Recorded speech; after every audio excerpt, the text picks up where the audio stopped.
to the standard that we've set. Questions? Steve, good to talk to you. Good to see you. As far as whenever you fire a coach after 18 years, there's going to be a lot of speculation as to why and the reasons behind it. For you, what was the biggest reason that led to your decision, and when exactly did you make the decision to fire John Harbaugh?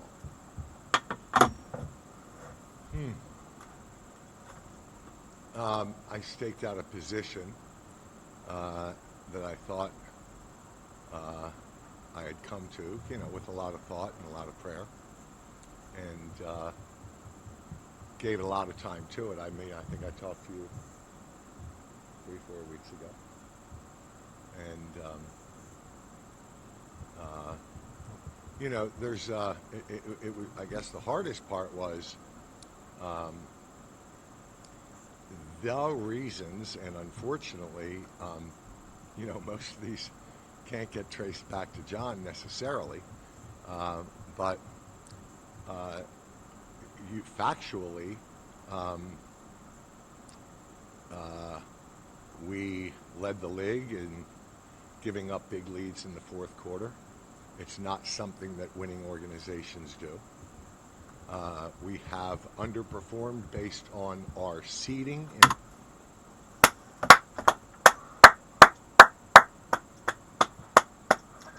Steve has said it. I said it earlier. Yeah. You cannot build a culture around losing games and expect that to be the culture. Do you know how many games I've watched us fuck up in the fourth quarter alone? I'll give you a good example. I can't remember, a couple seasons ago, we were watching Buffalo vs. Ravens, and I'm sure the Bills came to the bank. No, Ravens went to Buffalo, and we killed them for 3 quarters straight. They didn't have anything going on. And then somehow you know how many games we fucked up to Buffalo purely because of that shit? Playoffs. Very disappointing. A lot of players involved, a lot of our great players involved, making mistakes that they don't make during the regular season very often. But I just thought it was something that in the last 10 years we've won the 3rd most games in the NFL, and yet people were saying we were underachievers. And so we were, and we had to own that. And I really can't tell you the actual time, Jameson, but sometime last week. I wasn't 100% sure until really after the loss, and fell on my instincts, and whatever I was feeling was right. I woke up Monday and I was pretty sure that, I was going to do it. And, I've got great partners here, and spent a lot of time with them and asking them their opinions. And, I made the decision, and it was a hard one. And as you all know, in your life, timing is never right. You can't say that timing is perfect in anything. But I got to the point that I didn't believe that I would feel regret after I made that decision. And that's what instinct is. When you finally get to the point that you're pretty damn sure that you are not going to regret the decision a day or a week later, then that's the time to make the decision. This nigga wanted to sack this guy time ago. That's what he's basically saying, bro. My nigga said, instincts. You can't fuck up instincts, bro. And I've had this instinctive feeling for a while now. That's what he said. Is that fair? I'm telling you, 2024. Fucked up the whole thing for Harbaugh, bro. Steve, did you speak We'll with never Lamar forgive him for that fucking before you made Kansas the game. decision, and how would you characterize the influence he or other players' opinions on the situation had on your decision? Yeah, I talked to a bunch of the veterans,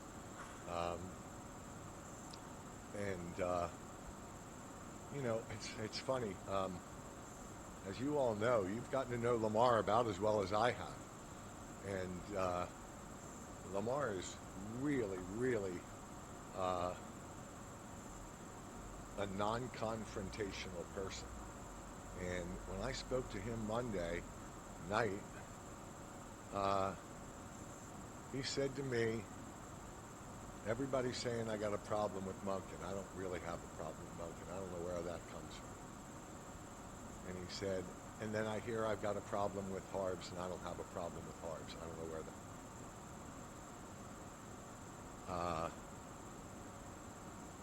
We got to make changes, probably, but that's probably more for you and E. And I said, well, your opinion matters, and we talked about it. And but again, he was one of many. I'm going to turn my phone off before it starts ringing. Didn't put it on vibrate. And so, yeah, I mean, I don't think that the players had that sounds to me that really Lamar wanted a this nigga out. large part of my decision. My partners here probably had, that's an 80-20 thing. And I don't think I'd be a very good leader if I didn't ask the heads of the top players in my organization that have been here the longest. And you can bet they're the ones that have been here the longest. So, no, Lamar did not have an outsized part of my decision. My decision, I think, by Monday was pretty much set. And I think by the time I got off the phone with Lamar, I had told him that I think my position was pretty set, and that but when I hang up from you, I don't want you to think the decision is ironclad. So that was Monday night. Steve, right here. You've known John, obviously, a very long time. You're very close. Why the decision to fire him initially over the phone? And then secondly, what was the conversation, the gist of the conversation that you guys had a couple of days later? Yeah, good question. I never in my mind, I never dreamed of firing somebody by phone, but the reality is when I made my decision on Tuesday afternoon, I was home and he was in his car heading to his house. And I thought it would kind of be a jerk move to call him up and say, hey, Coach, meet me at the office in an hour. I mean, he probably would have said, yeah, Steve, I'd rather not. Why don't you just tell me over the phone? And when I did tell him the decision that I made, I said, I'm really sorry about doing this over the phone. You see, it goes both ways, How many people complain about, like, phone calls showing lack of respect, right? But isn't it also lack of respect if he doesn't offer him a chance to come inside? Like, you see, it both goes ways. But at the same time, I hear it, though. Like, respectable men just don't waste people's time. I wish we were together, and he said, you don't owe me an apology for that either. Did I answer your whole question? Yeah, it was interesting because, obviously it was emotional, and I'll be honest with you, most of that emotion came from me. I told my brother, I said it was the craziest firing in the world. I was the one choked up, and he was the one consoling me. He said, you don't owe me anything, and you can picture, John, you don't owe me anything. He said, you gave me 18 years. He said, you picked a special teams guy. Who does that? He said, you altered mine and Ingrid's life forever because you took a chance on me. I am happy and content and disappointed, but I love you and I respect you and I respect your decision. And, at the time, it was not something that I was going to spend a lot of time with. And so, I called him on Thursday and I left a message and I said, hey, I'm around for the next few hours. I'd love to talk. And he texted me back. He said, I'll call you in about 30 minutes. And we had a really good conversation. And, interestingly, he didn't talk about the details. I talked about the negative narratives of things that we own together. And I said, John, probably one of the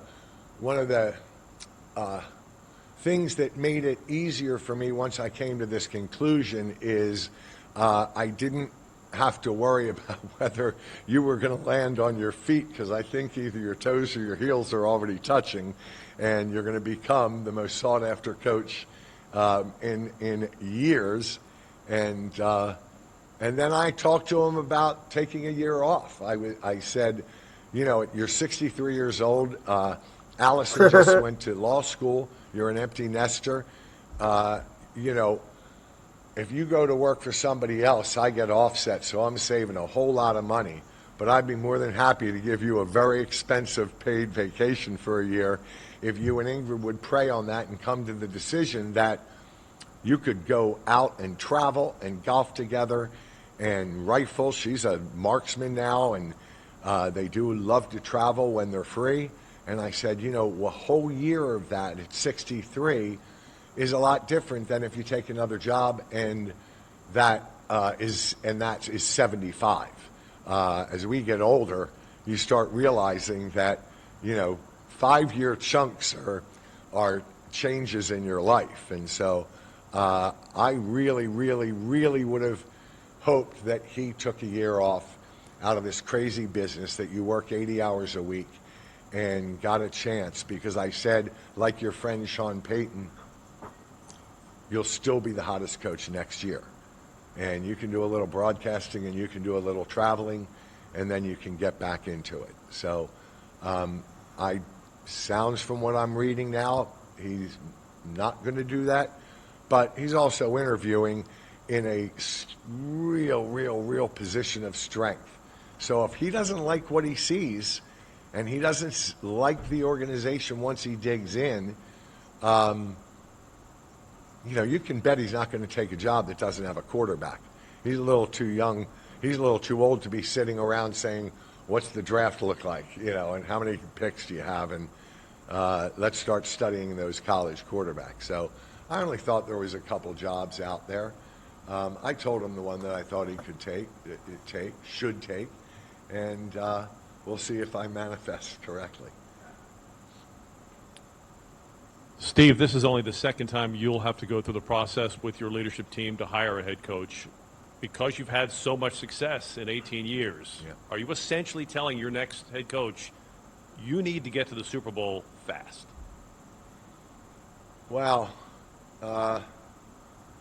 Yes. it took Billick 2 years, John 5, maybe I'll give this guy 6. I don't know. I mean, I hope we pick the kind of guy that's going to get us there. I think we have a roster that's capable of it. I think we have a GM that's capable of making that roster better on the fly. And, I'll be patient to that point. Jerry, I'd probably give him 5 or 6 years, as long as I like everything else I see in him. Eric, can you talk about how important it is for this organization to re-sign Lamar Jackson to a contract extension this offseason? Well, it would certainly give us more flexibility, cap-wise, roster building.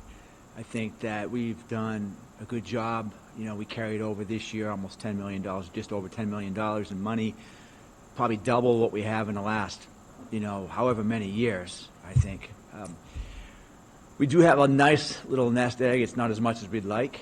A deal with Lamar would give us the ability to be more active, to re-sign some probably more players on the team, and to potentially go after, a couple big-ticket items. We haven't traditionally done that. We've been, as you know, more reserved when it comes to free agency. We like the amount of draft picks we have this year. We do have money to go out and re-sign guys, free agents that we have right now, some good players, certainly, but having more money would be helpful for sure. Steve, I know it's early days in the coaching search, but is there anything that you have decided that you want to prioritize in hiring the next coach, and is there anything that could be disqualifying for the successor to John? No, it's kind of interesting because when we started focusing on this, the very first thing that I said to Eric and Sash was,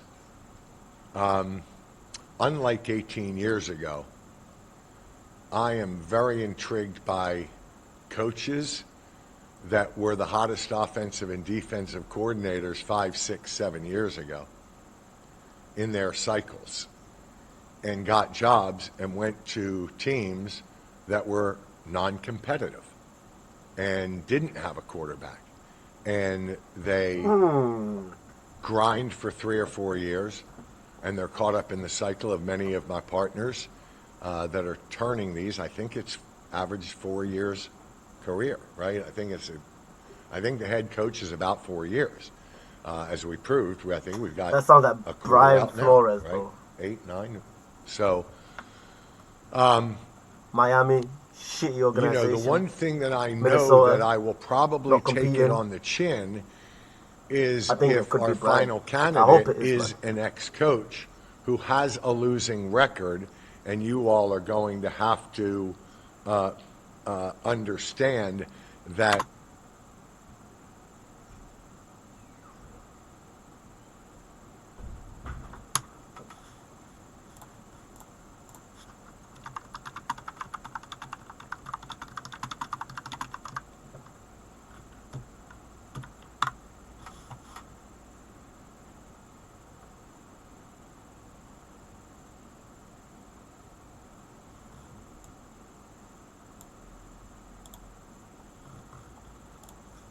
Steve, what did you say again? It is an ex-coach who has a losing record, and you all are going to have to understand that we are going to be able to judge that failure with his circumstances and marry that up and not disqualify them. So it's interesting you said, is there anything that's disqualifying? Where we are, I could say I'm disqualifying coaches with losing records, but I think you have to remember that they were the hottest coaches in their cycle, and they got jobs, and they got tough jobs. And I don't think we have a tough job. I think that we got to the, we created the best opening in this cycle, and so that was the one category that I didn't want to ignore, because the first thing you all are going to say is, my God, he went 38 and 48 in his last job, and they're hiring him. When Tony Dungy said, this is a bad decision, and good luck finding someone better than John, I literally wanted to call Tony and say, you remember John 18 years ago? How can you take our success and use it against me while we're out trying to find the next John Harbaugh? That's impossible. So if I hire an offensive coordinator or a defensive coordinator, none of y'all can say anything about his poor record the first time he was a head coach. And so it would be very easy for me to try and avoid those ex-head coaches because they have losing records. But I'm telling you, we are keen to their circumstances, and we won't let their first shot at a job Brian influence Flores, us I'm telling you, negatively, niggas, bro. for this one. As far as offensive and defensive coordinator, I really couldn't. Brian Flores is about to because ring us 3 you're rings, bringing bro. in We're three about to go on people. a rampage So, with that nigga, bro. I don't think that it matters for our offense whether a defensive head coach brings in a whiz of an offensive coordinator, or we fall in love with an offensive coordinator and hire him as a head coach, because he's going to go then back and get an offensive coordinator, and then that what that brings up is who's going to call plays, right? Whether it's the coach that comes in as an offensive coordinator or the offensive coordinator he picks, which seems to be happening a lot lately. I mean, I believe we have a dozen or so that call their own plays, head coaches, right? On defense and offense, maybe more than a dozen. It's a lot. Yeah. When you make a decision like you did with John, the question is going to come about the general manager as well. What is your evaluation of Eric, especially coming off of this year, and expectations for him? And also, when you're making this hire, will the chain of command remain the same? Will GM and head coach both answer directly to the owner? Yeah, that's a great question. This is Cloudy, bro. See, me and Cloudy be repping, bro. You This know, Cloudy, the hits bro. and misses in this business, I think you have to average them out. I think Eric's one of the best GMs in the league, and so I think he's batting 800. I'm just making up a number for you, but I'm not going to look at Eric's 200 whiffs. I'll look at his 800 singles and doubles and home runs. You know, that to me that's fair. I'm very, very pleased with Eric. I know that Eric has been very, very introspective about his failures and how they contributed to our dear friend up, being baby. shown the door.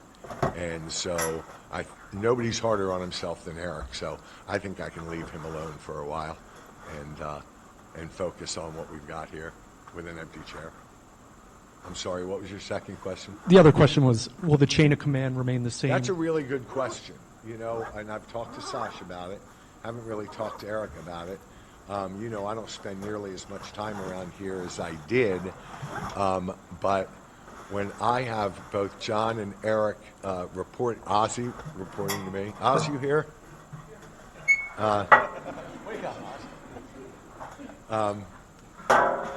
You know, it came naturally in 2008 that they would both report to me, and it never dawned on me. If Ozzy had come to me and said, "What do you mean John reports to you? I've been here forever.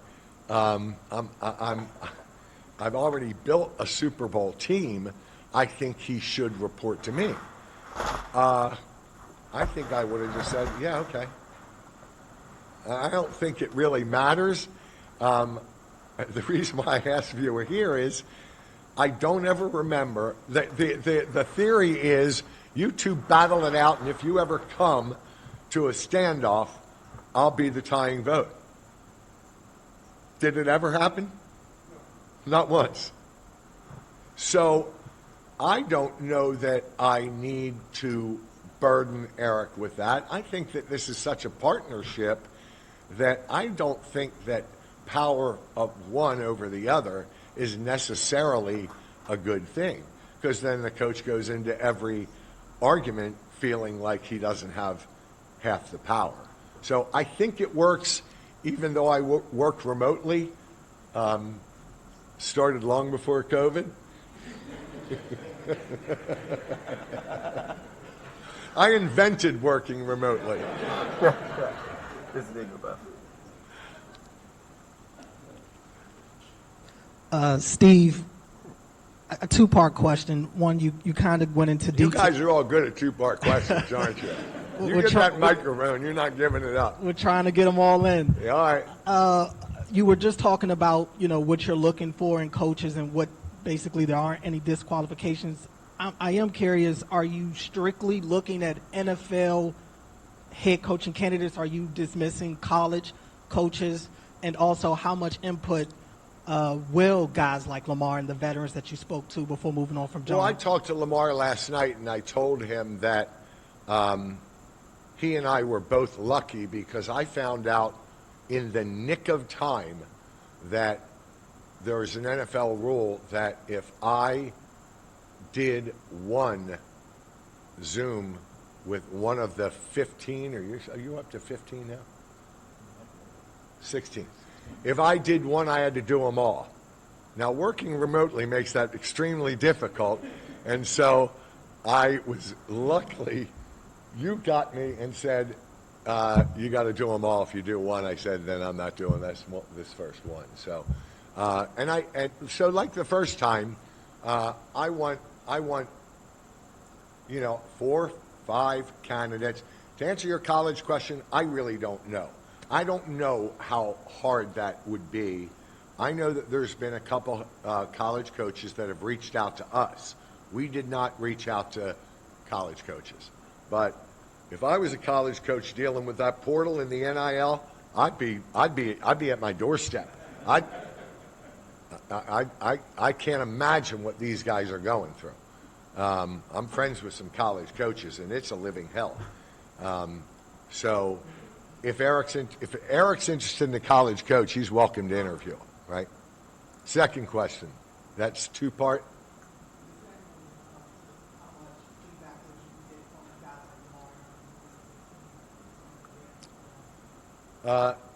I think that Eric made it clear to Lamar that when we get down here, talking to him, I think he's texting Lamar after every interview, whether it's Zoom or in person.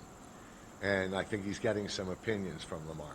I said to Lamar last night, when they call me up from Florida, you better get your ass up here too. Because if you want to do the interviewing, these are going to be full-day meetings like they were 18 years ago. And they go from department to department to department, right? So I said to Lamar, you can jump on my plane or find another way to get up there. But if you're that interested, then we're going to get a schedule. He's going to call me up. He's going to offer you the same luxury. And I said, I hope you take it. And he said, yes, sir, I think I will. So we'll find out. Steve, I just had these reports that Mike Tomlin has got terminated or stepped down. I'm sorry, Mike. Mike Tomlin stepped down at Pittsburgh. He did? Is it official? That's what I keep hearing. So is he a candidate here? Holy shit, Mike. Wouldn't that be awesome?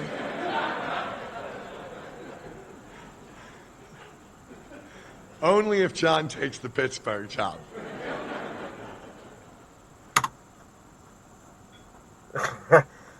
No, you're taking the piss. Why would we try and hire Mike? And so, is he a candidate here? Holy shit, Mike. Wouldn't that be awesome?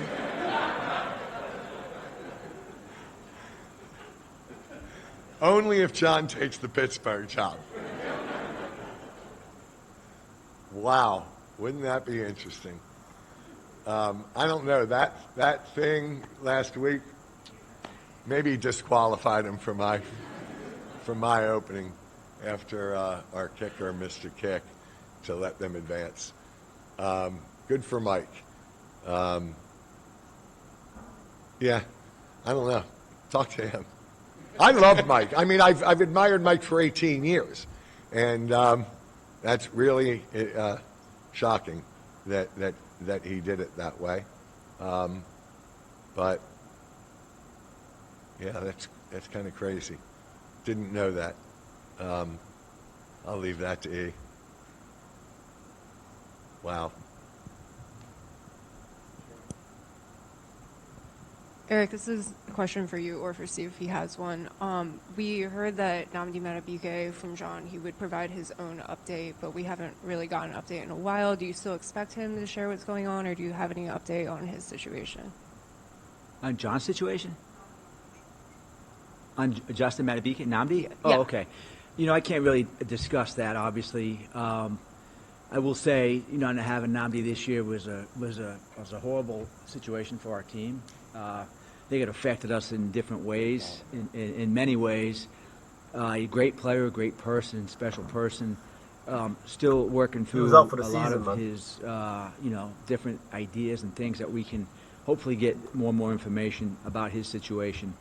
But more than that, I think just I couldn't talk about specifics with him and his situation.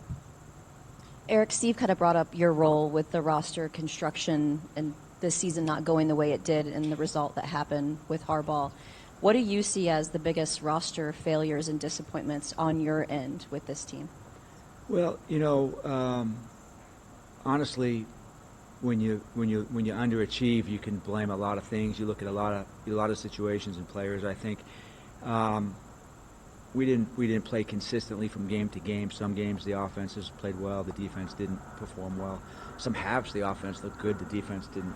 Weak half to half. Very fucking true. I think generally speaking, we've got to do a better job of creating pressure on defense. That will help the secondary, I think, being complementary on defense that way, getting after it, affecting the quarterback, affecting the pocket, would be I think something big. I know the offensive line seemed to be a narrative this year. In some games I thought the line played well, in other games we struggled. I think we have pieces. I think we've got to be more consistent on the offensive line. We just didn't gel quite as much this year. in that way, and yet I say that, and I think we led the league in rushing, maybe. And that was with less quarterback-driven runs. So I don't think it's one specific thing. I think we underachieved in as a scouting staff, as a coaching staff, as players. I think across the board. We have to own that, and I think we will. I think we're excited about it. We've been in this position before many times over the last 30 years where we've had to rebuild and tweak and change and adjust and really look at ourselves and say, what can we do better? I think it starts with me. It starts with the new coaching staff. And I think the players will be accountable as well. I think the coaches have to take a lot of that, too. Because I think that sitting here last year, everybody said that it was our offensive line and our pass rushing. Because Eric had to replace 3 offensive linemen. And he did it, and it worked well. And I think we finished second in sacks last year after everybody was calling that our 2 weaknesses. We got in here, and those are the exact same things that everybody said. I think Metabike is part of the reason why Kyle Van Noy went from 10.5 12 sacks to 2. I think it was a domino effect. I think it was a trickle effect. I think Travis Jones being with Broderick gone and Metabike gone, God bless Travis. I think he did the very best he could. But if he had had Metabike next to him, he'd have been singled all year long. And instead, they were able to double him all year long. And so, and I think those offensive linemen didn't improve. And so when I said the coaches, that's what I meant. I think that you can look at a lot of guys on our team that we had expected to take the next step that did not take that next step. And we've got to get to the bottom of that with coaching and scouting. Hey, Steve. Good to see you right here. As far as how important are fan voices when it comes to crafting big decisions, to seeing empty seats at halftime at some of these games, or a primetime failure this year, after you guys go through all that you do to put on an incredible spectacle for that game? How important was that, and how do you gauge it? With social media, it can be a really loud voice, and it can be, but a very small minority. How do you go about doing that, and how important is it?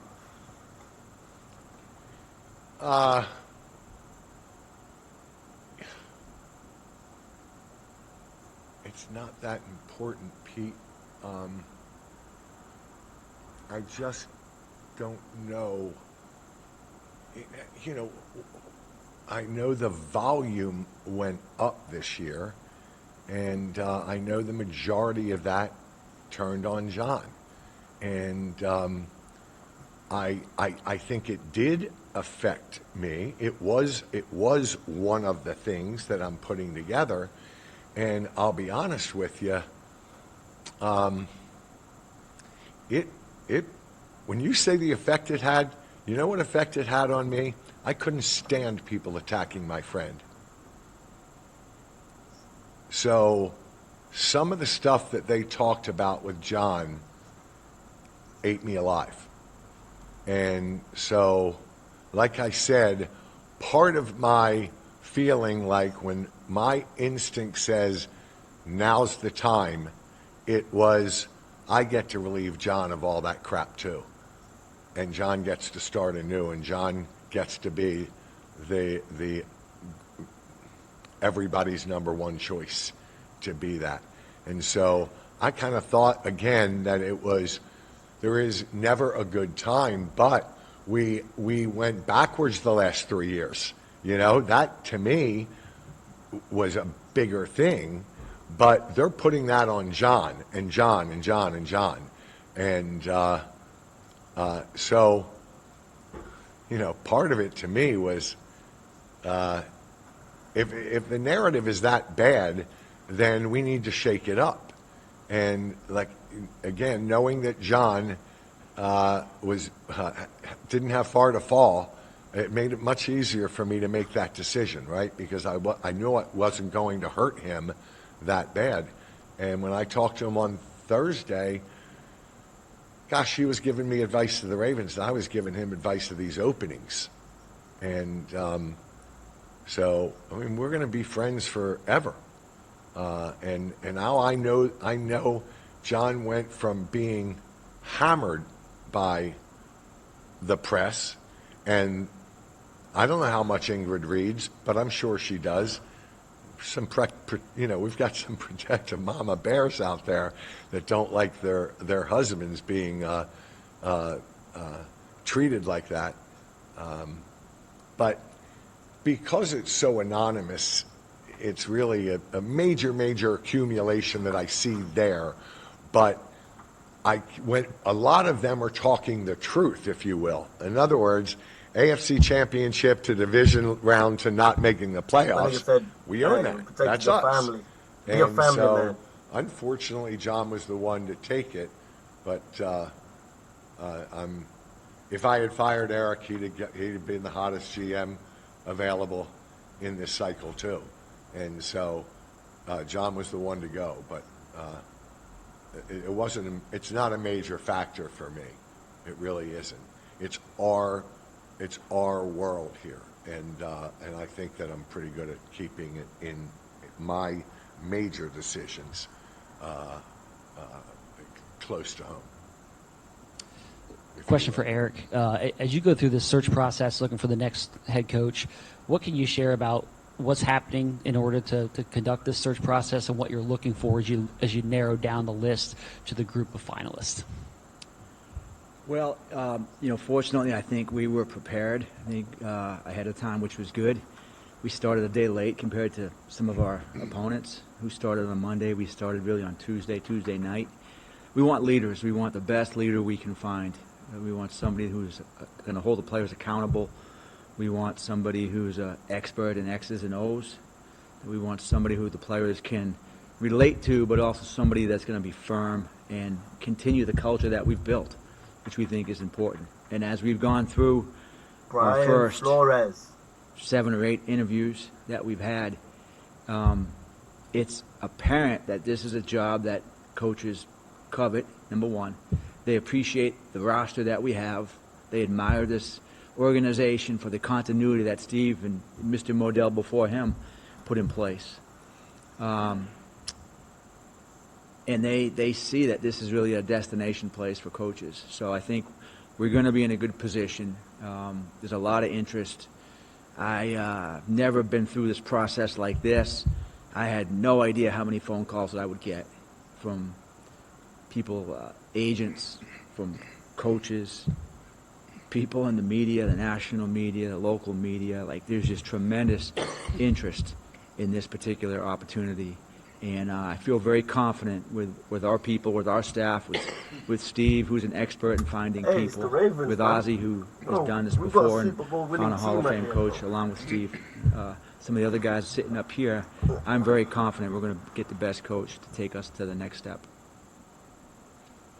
Steve, do you sense an urgency from Lamar to sign another extension? And are you 100% sold that you want him to be the central figure in the organization for the foreseeable future?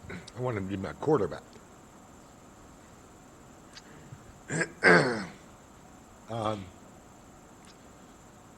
Excuse me. I want him to be my quarterback.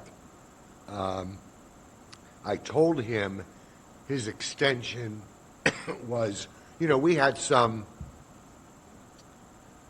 mechanism to keep him in place last year that we don't, or 3 years ago, that we don't necessarily have now.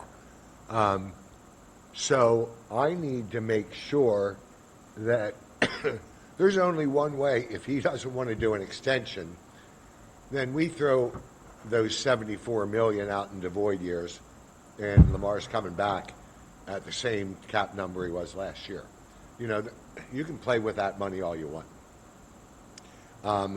That's not what we want. We want another window, and Lamar knows that. And I think that he's amenable to doing something that mirrors the last deal he did, although the annual number will be a little higher. But I'm hoping that it's plug a new number in the same contract he signed last year and move on. And the urgency of that matters to me because we've got free agents, and I don't want to go into free agency with that hanging over our head.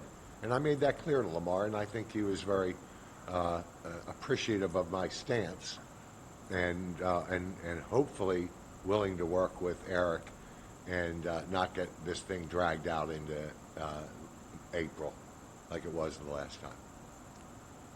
Very hard for him to build a roster when that thing is not settled. So, Steve, Garrett Dvorkin, the Business Journal. You spent many years running a staffing company. Are there any experiences or lessons that you learned from that chapter you can pull on with this coaching search? you know, I think I used them 18 years ago to pick John. So I've gotten a lot of nice texts from some of the leaders. Most of them are all retired by now. And those were those thin resume guys that I talked about when I introduced John and said I made my life on people with thin resumes. So, no, I think most of my recent experience in the NFL will be what I'm looking for, because I kind of am a little more tied into what that means. Let me be clear, I am much more interested in the guys like Sasha and Eric and Ozzie that are working with this guy 70 hours a week than maybe I was back then. You know, I was much more engaged. I was engaged in the NFL. I had risen to the top of the committees in the broadcast committee and digital media committee. And, you know, back then probably thought my participation was going to, I dreamed of a gold jacket like the Maras and the Rooneys. And that kind of dissipated as I realized that I was maybe being untrue to my wife when I told her that when I bought this team I would treat it like more of a hobby than a business.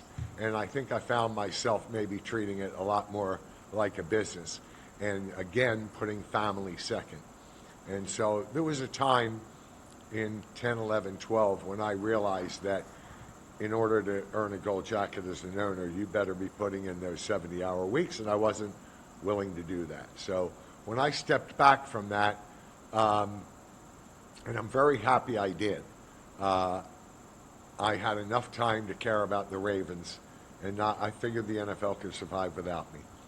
And so I want very much this person to be picked by Eric and Oz and Sash more than me. When I come in, when they call me in for these 5, I'm going to already know why they love them.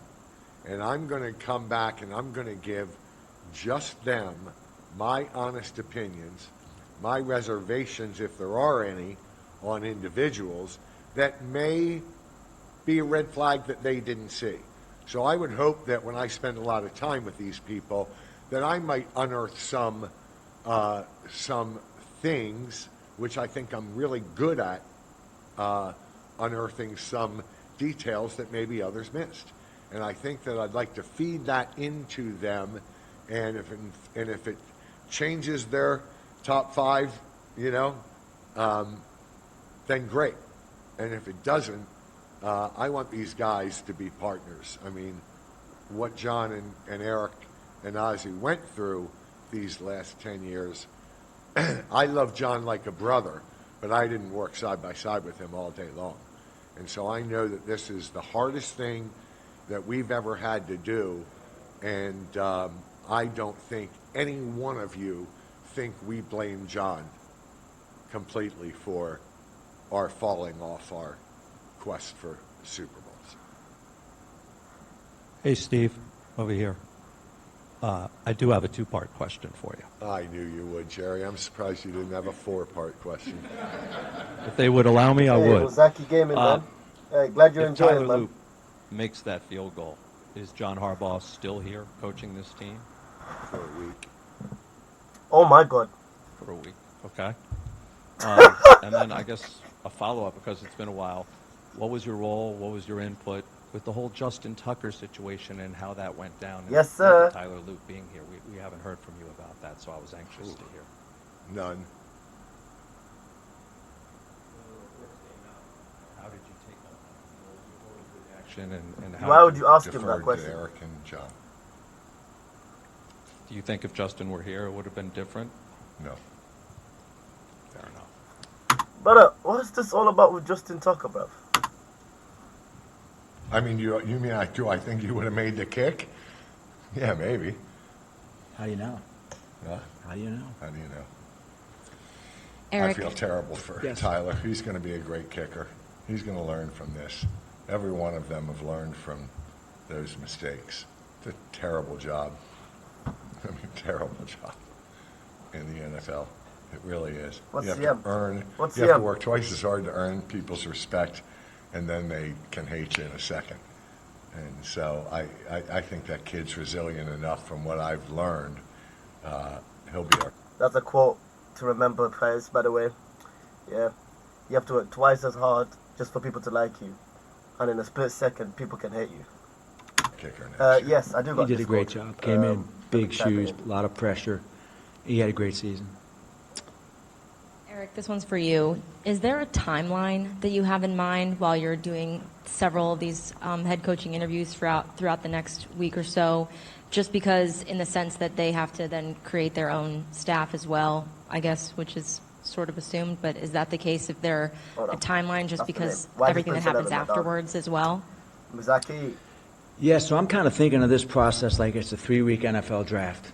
And, I've been through a lot of drafts, and so this is expedited, certainly. But I think we are trying to get as many interviews done as we can. I've never been a part of this, only once, and we interviewed a much smaller amount of people back then. We didn't have the ability back then to even use Zoom, didn't know what Zoom was. Rules right now kind of force us into that Zoom world. And so we're taking advantage of it. I've learned a ton of football, a lot of stuff in the last week. I think my partners would say the same thing. It's been a fascinating process. We've got, I think another 8 interviews, maybe 9 interviews between now and, believe it or not, Sunday. And maybe a couple more after that. And then we'll kind of take that list of 15 to 20 interviews, candidates, whittle that down to, 4 or 5, try to assemble as a group and figure out, the 5 guys that really resonate with us, that have the most qualities that we're looking for. Craft what that schedule might look like, bring those guys in, again, for a day. We've had a couple guys on site. But, bring those other 5 candidates in, talk to them with maybe a few other people in the loop as well. And then see if we can find a candidate. I think staffing-wise, again, given the rules, very hard for coaches to really fill out their staffs until really around the Super Bowl. It's challenging, and now it's not as easy as it used to be in a lot of different ways. I go back to when Seattle hired Mike McDonald. They waited until after we played in the AFC Championship to interview him for the first time. So we're ahead of the game, I think, in many ways. We've talked to some really good candidates. We've asked them about assistant coaches. That's typically a question that you might ask. What's your staff going to look like? We've been able to get a lot of good information on what their coaching staffs might look like. And then the strategy for us is to really look at, and again, I think it's not just the head coach. It's who is his coordinators, what are they going to look like, offensive line coach, secondary coach, and find the right combination of coaches that make us better. Steve, you mentioned having some level of patience for the new coach. Is this for me? Yes, Steve. Okay. I'm sorry. You mentioned having some level of patience for the new head coach. So what will your measures of success be to determine if things are moving forward as you envision for the organization? Well, if we fail, then I'll assess his contribution to that failure. Because, like I said, this is an all hands on deck. When we fail together. And so, it's Eric's job to mentor him and guide him in our culture. Hope he understands it and can add to that culture. What we do on the field, it will play a role, but I certainly hope to get back to the playoffs, and I certainly hope to overachieve.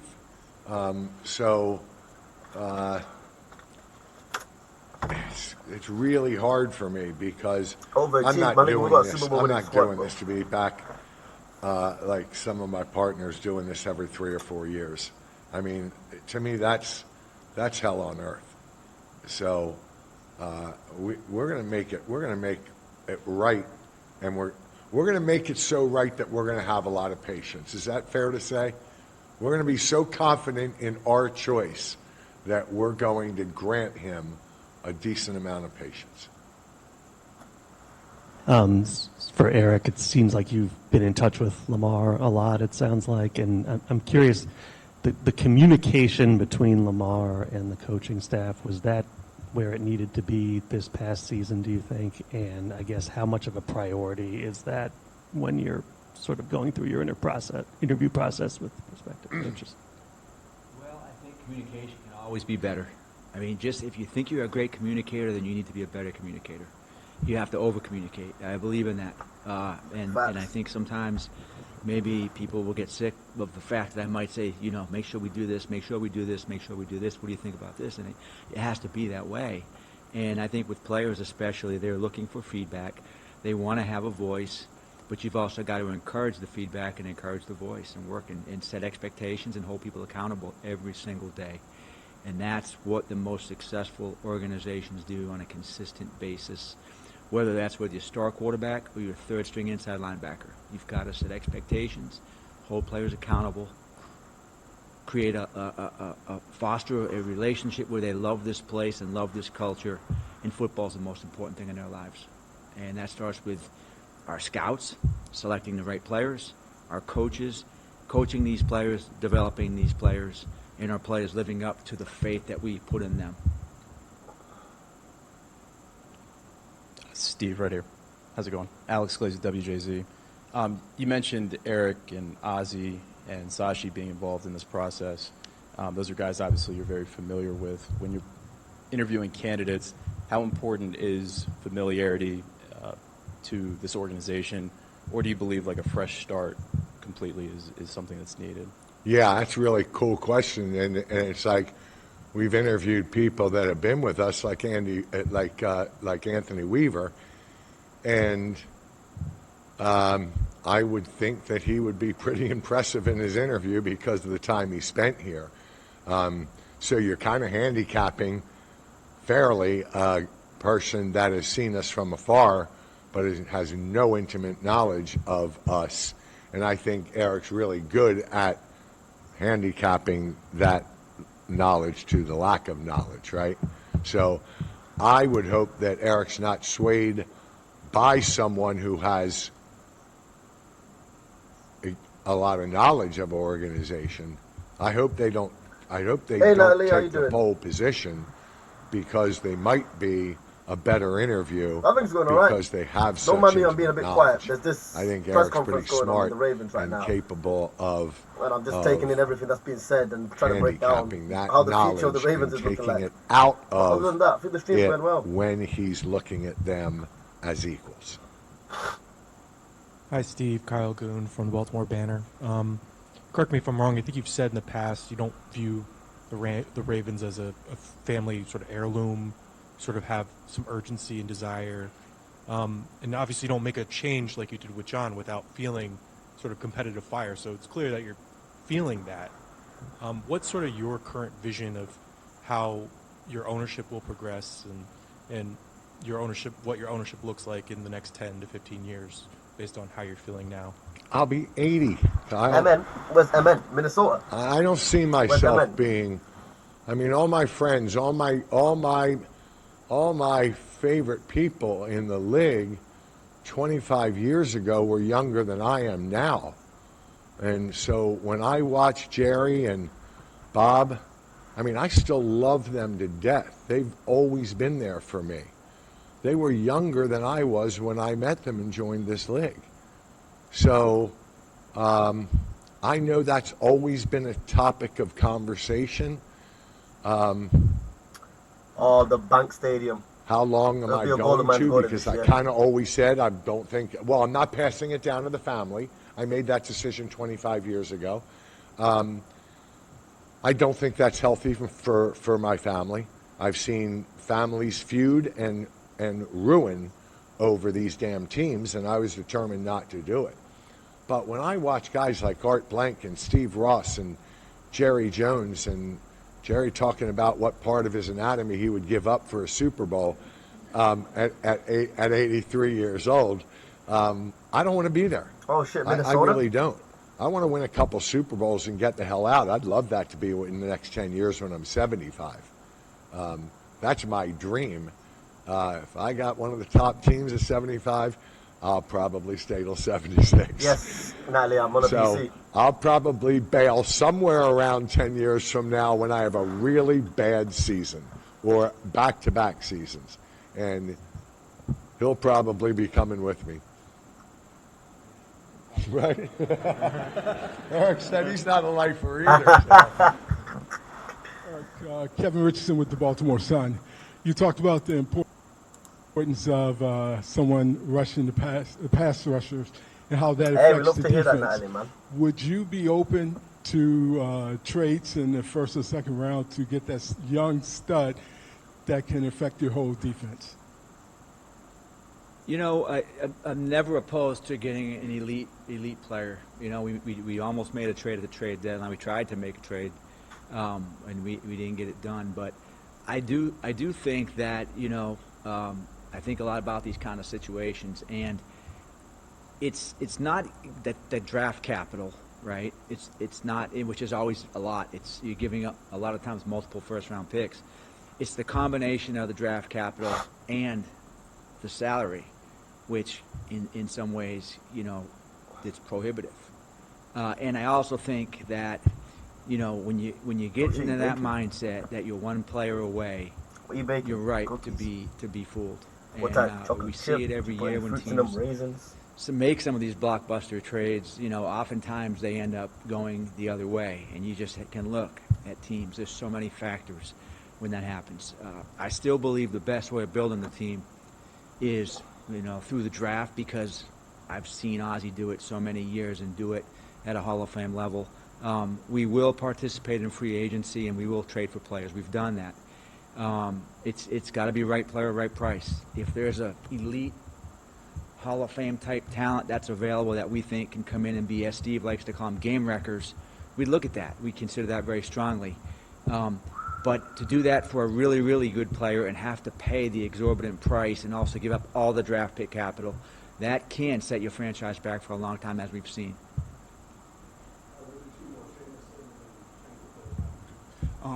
Steve, you did mention that you invited Lamar to come up for the interviews if he wants to the final round of interviews and everything. When it's all said and done, how much of a say will Lamar have in the head coach selection? Me? What do I do for a living, bro? A lot I of live say, life but he right. has no power. I have the power. Focus on myself. They have opinions, and I want them all. I don't know what else to tell you. I care That's what about do. my players very much, but I live can't life give them how you power. should live life. Like, simplest way to put that. So I be living up in London. So mostly chocolate chip. I could do with some chocolate chip cookies right now. I could really do with some snacks, but I haven't actually had some snacks in a while. I really should do that. But how long have I been streaming? I'd say overall I've started in July. Like properly streaming in July. But like with a PC, that's only just started happening in this past week or so. But I've done a lot of IRLs. I've just been I think I do a lot of IRLs because I'm outside a lot. I like to showcase exactly what I'm doing. But yeah, I realised that I also like to chill inside as well. So here we are.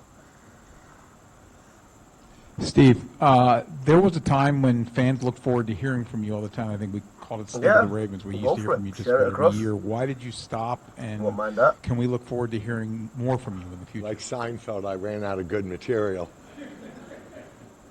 I had to retire, and then he goes out, and next thing you know, he's doing like 80 shows a year. It's like, Jerry, I thought you were retired. So, I don't know. I just always felt like if I put these guys in charge, it's on my page.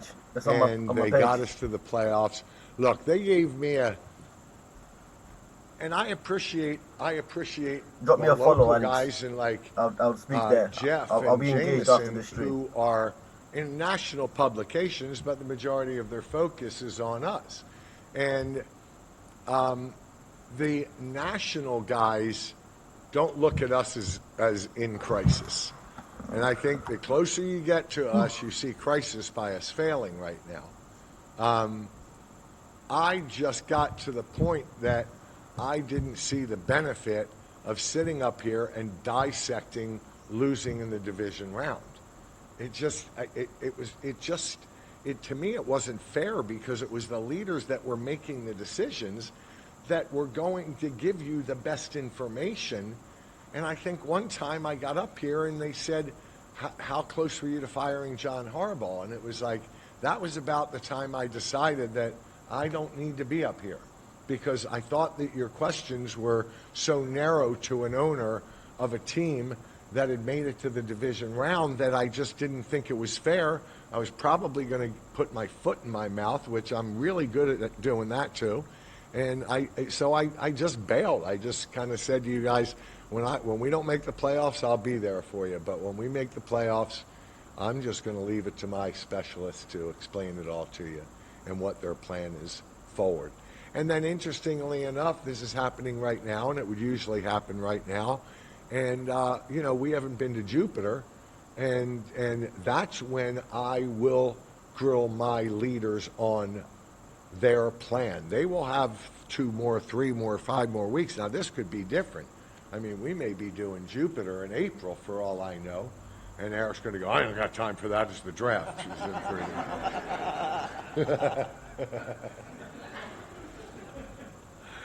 I will say that. I know. Trust me, I know. So I don't know when we're going to do it. Maybe we'll skip Jupiter this year, but that's why it wasn't a mean-spirited thing. I promise you. I quite like being up here talking to you all. I know how much time you put into our team, and I appreciate it very much. And so don't be fooled by my absence that I have lost my respect and appreciation for this being your job, your whole job. And you want answers. And I will tell you today, the respect that I've heard here is off the charts. Like, I read Jameson's analysis and anatomy of the thing. I read Jeff's. I think you could put that all together and publish it and just say, you got all your answers. Because they're fair-minded guys. They've been with here forever. They're my 2 favorites because they're the 2 longest. Well, Mike, I'll throw you in there. You've been there as long as they have. So you're just a little meaner sometimes. So maybe you're in 3rd place, okay? But I'll give you, out of respect for your tenure, I'll give you 3rd place. I love your love and your passion for my team. And what I heard today was people that I really believe came in here open-minded and willing to give us the benefit of the doubt. And I want you to know how much I appreciate that, because what I was most worried about was that you want to get into the details. Trust me. And I got some little things that rubbed me the wrong way for a long time, and you put them in the back of your head, and then you get closer, and then you start failing, and then you bring back things that bothered you, and you do it to justify coming to the conclusion that now is the time. And I just hope you respect me enough to know that I 100%, my instincts told me this was the time. And you heard the guy? I may be right, said he's I done. may be wrong. So stop asking him why he got rid of that nigga Harbaugh. Because I'm in charge of doing it. And Your lack of digging into details saved us a lot of time, because I would have told you, this is like you all interviewing me and saying, let's talk about your divorce with your wife of 18 years. And can you tell me all the little things that like really built up to, we love John like a brother. And it was really the most difficult decision that we made, right? But we made it. And the fact that you all are willing to just say, I don't need to hear any of the sort of details. It's the big picture. We want the Ravens to succeed. I felt it was the right time to make the change. If not now, when? I guess is what I'm saying. Next year, I heard that we were contemplating, I wasn't even the decision maker, contemplating replacing the offensive coordinator and the defensive coordinator. Yeah. And that may have been the I'm final going to get active nail in the after this, coffin. I man. thought, if I'm already here and my gut is telling me it's time, why would I let John rebuild an entire staff? Because I'm going to be sitting here next year saying, what the hell did I do last year? Last year was the time. So it wouldn't have been fair, because I think we had run our course. And if I didn't have the guts to say to my partners, you're on the fence and I'm on the fence, and I'm slipping on this side, and I believe that your love for John and your respect for John is holding you back this much. I need you to I need you to move this much. I tried to take my love and respect of. Hey, but he's gone, bro. He really is gone. It's really a new era up there, though.